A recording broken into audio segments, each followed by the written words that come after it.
Hey friends, if you wish to know what an incognito window is, then please watch this video. I will guide you through everything.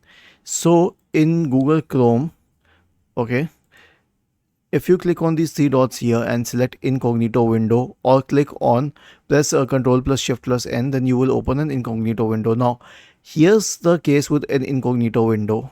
It will not save your browsing history. It will not save cookies and site data. It will not save any information entered in forms.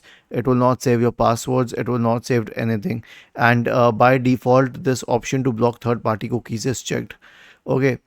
So this is what it is. Basically, you are browsing anonymously, but are you really browsing anonymously?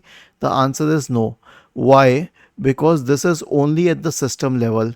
Your internet service provider, your employer or school might still be able to check your activity. Even if you visit any website, it will be able to check your IP address.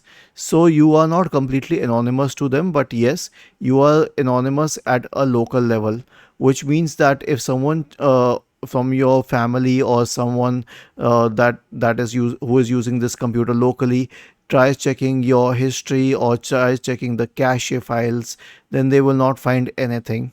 So you can use this mode to access websites which you would not want your family to know about. Was this helpful? If yes, then please subscribe to the channel. If not, then let us know in the comment section of the video on how we could help you further. Thank you for watching this video and have a nice day.